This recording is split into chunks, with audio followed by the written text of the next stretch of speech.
Welcome to Mexico Unexplained, where we will explore the magic, the mysteries, and the miracles of Mexico. This series presents information based partly on theory and conjecture.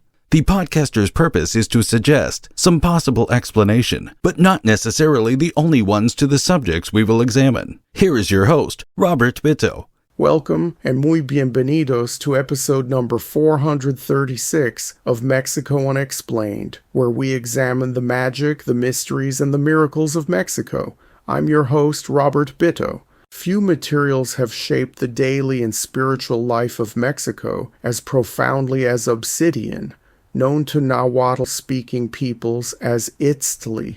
This volcanic glass, born in the fiery hearts of the country's great mountain chains, was simultaneously tool, weapon, currency, mirror, deity, and bloodletter. For more than 10,000 years, from the first hunter-gatherers who flaked spear points on the shores of ancient lakes to the Aztec priests who sliced open royal chests on temple pyramids, obsidian remained indispensable. Its edge is sharper than surgical steel, its shine captures souls, and its blackness drinks light. Mexico without obsidian is almost unimaginable. The story begins in geology. Obsidian forms when silica-rich lava cools so quickly that crystals have no time to grow. In Mexico, this happened repeatedly along the volcanic axis that runs from the Pacific coast to the Gulf of Mexico, the Trans-Mexican Volcanic Belt, the western Sierra Madre, and scattered peaks in Chiapas and Veracruz. The most famous sources were destined to become the great quarries of Mesoamerican civilization. Pachuca produced green obsidian, Ucareo Zinapecuaro had gray and black, Pico de Orizabas had a golden sheen, and the Otumba mines were known for its opaque gray stone. Each source produced glass with a slightly different chemistry, color, and fracture pattern, allowing archaeologists today to trace a blade from a Maya king's tomb straight back to the mountain that birthed it. The earliest evidence of human use of obsidian comes from the Pleistocene. At Tlapacoya, southeast of Mexico City, obsidian flakes have been found in layers dated to 21,000 to 23,000 years ago, making them among the oldest work tools in the Americas. By 9000 BC, during the Archaic period, small bands of foragers were systematically visiting outcrops in the Valley of Mexico and the basin of Puebla, Tlaxcala to nab prismatic blades and dart points for atlatls. These early hunter-gatherers already understood that obsidian from certain flows was superior. They walked hundreds of miles to reach the green deposits of Pachuca rather than use the mediocre local glass. With the arrival of agriculture and settled villages around 2000 BC, demand exploded. Obsidian became the steel of the pre-classic era. A single skilled stone napper, working with a copper-tipped pressure tool, could produce hundreds of razor-sharp prismatic blades from one polyhedral core. These blades were used for everything, harvesting maguey fibers, cutting deer hide, shaving hair, and increasingly drawing human blood for the gods. By the time Teotihuacan rose in the 1st century BC, obsidian workshops covered entire neighborhoods. Excavations at the city's Ostoyahualco compound revealed floors littered with millions of flakes and cores. One workshop alone is estimated to have produced 400,000 blades per year. Trade networks grew accordingly. Green Pachuca obsidian, unmistakable because of its golden inclusions, has been found as far north as the high plains of Coahuila and as far south as the Maya lowlands of Copan and Tikal. Gray Otumba obsidian dominated central Mexico, while the black glass of Ucareo and Zaragoza reached the Gulf Coast and the Huasteca. In the Classic period, Maya cities imported obsidian from highland sources in exchange for cacao, quetzal feathers, and marine shells. Chemical sourcing studies show that a single eccentric flint from the cenote of sacrifice at Chichen Itza contains obsidian blades from at least 5 different Mexican highland sources, thus proving the sophistication of these exchange systems. Control of the obsidian mines was often political. The ancient Mexican powerhouse of Teotihuacan appears to have monopolized the Pachuca source through a combination of alliances and military pressure. When the city collapsed around 650 AD, the green obsidian trade fragmented, and new powers, the Toltecs at Tula, later the Tepanecs and Acolhua, fought bitterly for access. By the 15th century, the Aztecs had turned obsidian into an instrument of empire. They conquered the mining towns around Pachuca and stationed garrisons there. Ancient Aztec tribute records and the Codex Mendoza list thousands of bundles of obsidian blades and cores delivered annually from subject provinces. Mining itself was surprisingly large-scale. Spanish chroniclers described open pits and galleries at Pachuca that went dozens of meters deep. Workers lit fires against the rock faces to crack them and then pried off blocks with wooden levers. At the surface, professional stone knappers reduced the rough nodules into manageable cores. The best cores were carried intact to cities. Lower-grade material was worked on site into rough blanks.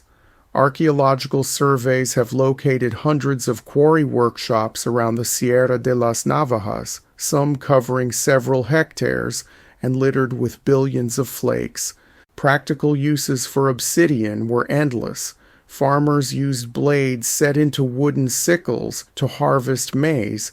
Artisans cut shell, wood, and feathers with them. Barbers shaved nobles' heads into distinctive hairstyles. Warriors carried large oak clubs edged with obsidian blades that could decapitate a horse, as the startled conquistadors learned in 1520. Surgeons performed skull drilling and amputations with obsidian scalpels. The edges of these scalpels were so sharp that wounds often healed with minimal scarring. But obsidian's most dramatic role was ritual. It was the preferred material for bloodletting and sacrifice because it symbolized both life and death. Its sharpness drew blood, and its blackness evoked the underworld. Priests pierced tongues, earlobes, and other body parts with stingray spines or obsidian lancets, letting blood drip onto paper strips that were then burned to feed the sun. On major festivals, captives were stretched over Techcatl stones, while a priest wielding a wide obsidian knife opened their chests in a single stroke. The hearts, still beating, were raised toward the sun, before being placed in Quauhchicalli eagle vessels, often carved from stone, but sometimes from obsidian itself. Obsidian mirrors were the exclusive property of priests and rulers. Polished to a high gloss on one side, they were believed to allow communication with the spirit world. Tezcatlipoca, the smoking mirror, who was the supreme sorcerer god, carried one as his emblem. Several stunning examples survive, including the black mirror found in the tomb of Pakal at Palenque, and the British Museum's mirror that once belonged to John Dee, who was Queen Elizabeth I's court astrologer. For more about John Dee's magical Mexican mirror, please see Mexico Unexplained, episode number 161. Large, elaborately chipped representations of scorpions, serpents, or human figures were buried as offerings in caches beneath temple stairs and ball courts. The largest known cache, from the Pyramid of the Moon complex at Teotihuacan, contained obsidian carvings weighing several pounds each. In the post-classic period, the Mixtecs of Oaxaca took obsidian artistry to its peak, producing delicate knives with mosaic handles of turquoise, shell, and gold for royal funerals. The arrival of the Spanish abruptly ended obsidian's dominance. Steel was tougher, could be reforged, and did not shatter on impact. Within a generation, indigenous stone knappers found themselves reduced to making cheap blades for peasant tools or trinkets for the colonial market. Yet obsidian never completely disappeared. Rural communities continued using blades for maguey scraping and tortilla cutting well into the 20th century. Today, artisans in San Juan Teotihuacan and Magdalena Chichicaspa still produce knives, arrowheads, and jewelry for tourists, working the same green and gray glass their ancestors mined. Anyone who has been to any of the major archaeological sites in Mexico has most likely been approached by a vendor selling an obsidian statue of an ancient god or a special blade which he claims dates back to the Toltecs. Modern science has revealed just how extraordinary the material remains. Obsidian hydrates at a predictable rate when freshly broken, allowing precise dating of archaeological sites. Its chemical fingerprinting has revolutionized our understanding of ancient trade. Surgeons experimenting with obsidian scalpels in the 1970s found that incisions made with obsidian heal faster and with less scarring than those made with steel, confirming what Mesoamerican healers knew all along. From the spear points of Ice Age hunters to the sacrificial knives of Huitzilopochtli's priests, obsidian was more than a raw material. It was a bridge between earth and sky, between the practical and the sacred. In its flawless black surface, generations of Mexicans saw both the reflection of their own faces and the dark gaze of the gods. Even now, when the wind moves across the abandoned ancient quarries, the broken edges still glint like 1,000 tiny mirrors, remembering everything. Thank you once again for listening to another episode of Mexico Unexplained. Remember to like and subscribe to us on YouTube and follow us on X and TikTok.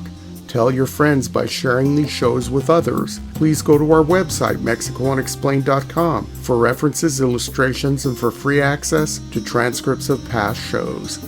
Please visit Amazon.com to purchase the books Mexico Unexplained, Mexican Monsters, and Mexican Miracles to get hard copies of the magic, the mysteries, and the miracles of Mexico. We appreciate your kind attention once again. Until next time, thank you and gracias. Thank you for listening to another episode of Mexico Unexplained with host Robert Bitto. For show summary, relevant links and commentary, please check out our website at mexicounexplained.com. Like us on Facebook and be a part of the conversation. Adios and hasta la vista.